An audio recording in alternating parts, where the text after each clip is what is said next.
नमस्कार, ये आकाशवाणी शिमला है। अब आप अनुराग पराशर से प्रादेशिक समाचार सुनिए। आज के मुख्य समाचार। प्रदेश के सभी जिलों में हुए जनमंच कार्यक्रम, 684 शिकायतों व मांगों पर हुई सुनवाई। मुख्यमंत्री जयराम ठाकुर ने सिराज विधानसभा क्षेत्र के 17 स्तरोन्नत विद्यालयों का वर्चुअल माध्यम से किया शुभारंभ। राज्य में अप्रैल माह में जीएसटी के तहत 497 करोड़ रुपए का राजस्व एकत्रित और केंद्र सरकार ने प्रदेश को जल जीवन मिशन के तहत अब तक जारी किए करीब 3000 करोड़ रुपए। अब समाचार विस्तार से। प्रदेश के सभी जिलों में आज जनमंच कार्यक्रम आयोजित किए गए। इस दौरान 684 शिकायतें व मांगे प्राप्त हुई, जिनमें से अधिकांश का मौके पर ही निपटारा किया गया।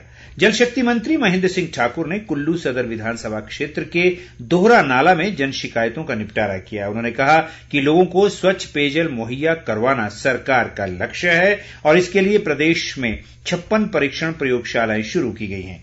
उन्होंने कहा कि जनमंच सरकार से आम लोगों के सीधे संवाद और समस्याओं के तुरंत समाधान का बेहतर माध्यम बनकर उभरा है। इधर राजधानी शिमला के भट्टा कुफर में शहरी विकास मंत्री सुरेश भारद्वाज ने कार्यक्रम की अध्यक्षता की। उन्होंने कहा कि सरकार जन कल्याण के लिए प्रतिबद्ध है और लोगों को लाभान्वित करने के लिए कई योजनाएं शुरू की गई हैं।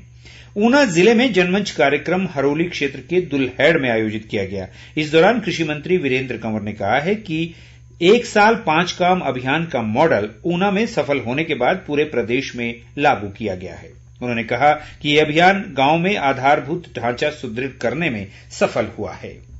कांगड़ा जिले में फतेहपुर के धमेटा में हुए जनमंच में सामाजिक न्याय व अधिकारिता मंत्री सरवीण चौधरी ने कहा कि राज्य में सामाजिक सुरक्षा पेंशन पर इस वर्ष 1300 करोड़ रुपए खर्च किए जाएंगे। उन्होंने कहा कि 1 लाख पात्र लोगों को सामाजिक सुरक्षा पेंशन के दायरे में लाया जाएगा। ऊर्जा मंत्री सुखराम चौधरी ने सोलन जिले में नालागढ़ के धबोटा में अधिकारियों को समस्याओं का त्वरित निपटारा सुनिश्चित बनाने के निर्देश दिए। उन्होंने कहा कि नालागढ़ विधानसभा क्षेत्र में विकास कार्यों के लिए धन की कमी नहीं होने दी जाएगी। जनजातीय विकास मंत्री रामलाल मारकंडा ने लाहौल स्पीति के उदयपुर में जन समस्याएं सुनी। इस दौरान अधिकतर समस्याओं का मौके पर ही निपटारा किया गया। किन्नौर जिले में जनमंच कार्यक्रम मूरंग में आयोजित किया गया। इस अवसर पर स्वास्थ्य मंत्री राजीव सैजल ने कहा कि प्रदेश में जल्द ही नए चिकित्सकों की नियुक्ति की जा रही है। उन्होंने कहा कि सरकार ने प्रदेश के विकास की नई गाथा लिखी है। सिरमौर जिले के रेणुका क्षेत्र की बिरला पंचायत में उद्योग मंत्री विक्रम ठाकुर ने जनसुनवाई की। उन्होंने कहा कि जनमंच में लोगों की शिकायतों व समस्याओं का त्वरित निपटारा किया जाता है। हमीरपुर जिले में नादौन के जलाड़ी में जनमंच के दौरान खाद्य आपूर्ति मंत्री राजेंद्र गर्ग ने कहा कि मुख्यमंत्री जयराम ठाकुर के नेतृत्व में राज्य सरकार ने एक नई कार्य संस्कृति विकसित की है। वन मंत्री राकेश पठानिया ने चंबा के भरमौर में कार्यक्रम के दौरान कहा कि कोरोना महामारी के बावजूद प्रदेश में विकास के नए आयाम स्थापित हुए हैं। उन्होंने कहा कि बीते 4 वर्षों में 6000 से अधिक सड़कों का निर्माण किया गया है। पठानिया ने बताया कि भरमौर में 90% पोलिंग बूथ सड़कों से जुड़ चुके हैं।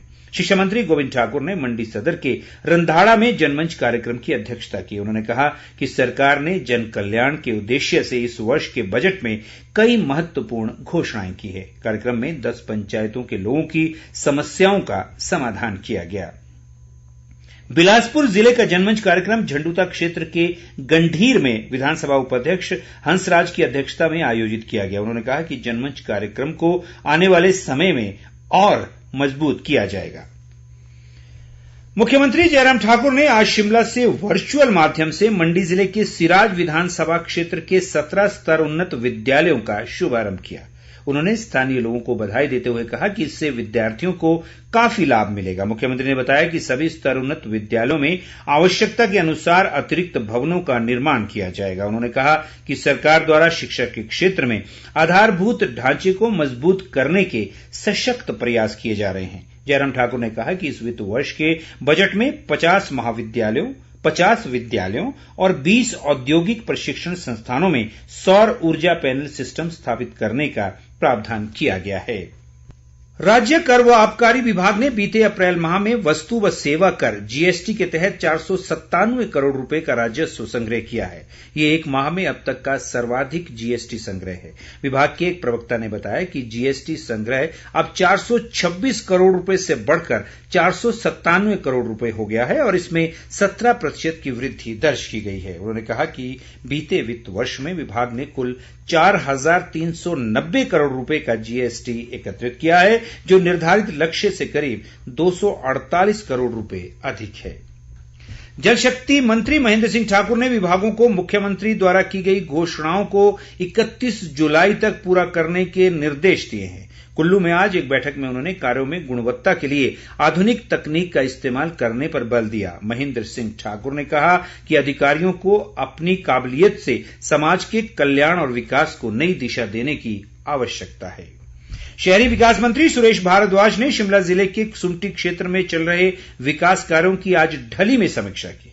उन्होंने अधिकारियों को कार्यों में तेजी लाने के निर्देश दिए और स्पष्ट किया कि विकास कार्यों में गुणवत्ता के प्रति कोताही बर्दाश्त नहीं की जाएगी। भारद्वाज ने उपायुक्त को सभी कार्यों की मासिक समीक्षा करने के भी निर्देश दिए।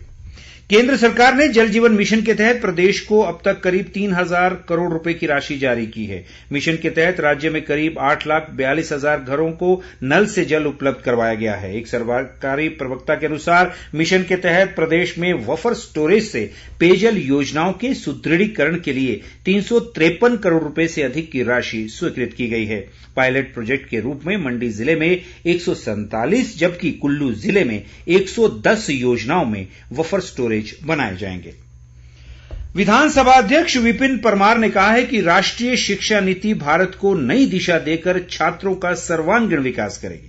कांगड़ा जिले के थुरल में शिक्षा संवाद कार्यक्रम में उन्होंने कहा कि प्रदेश में भी नई शिक्षा नीति को लागू किया गया है। परमार ने बताया कि इस नीति में शिक्षा की गुणवत्ता में सुधार, व्यावहारिक और व्यावसायिक शिक्षा पर विशेष रूप से बल दिया गया है। भाजपा को ग्राम स्तर तक मजबूत करने के उद्देश्य से सोलन में आज ग्राम केंद्र प्रमुखों की कार्यशाला आयोजित की गई। इस दौरान सांसद सुरेश कश्यप और जिला भाजपा अध्यक्ष आशुतोष वैद्य ने कार्यकर्ताओं को जरूरी दिशा निर्देश दिए। कार्यशाला के दौरान केंद्र व प्रदेश सरकार की नीतियों व जन कल्याणकारी योजनाओं को घर घर तक पहुंचाने की रणनीति पर भी चर्चा की गई।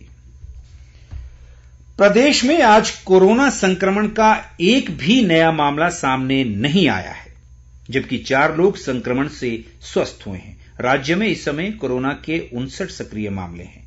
कांगड़ा जिले में सबसे अधिक 24 सक्रिय मामले हैं। बिलासपुर और सिरमौर जिले में कोरोना संक्रमण का एक भी सक्रिय मामला नहीं है। संक्रमण से प्रदेश में अब तक 4,115 लोगों की मृत्यु हुई है। मौसम। राजधानी शिमला सहित प्रदेश के अधिकांश क्षेत्रों में मौसम ने करवट ली है।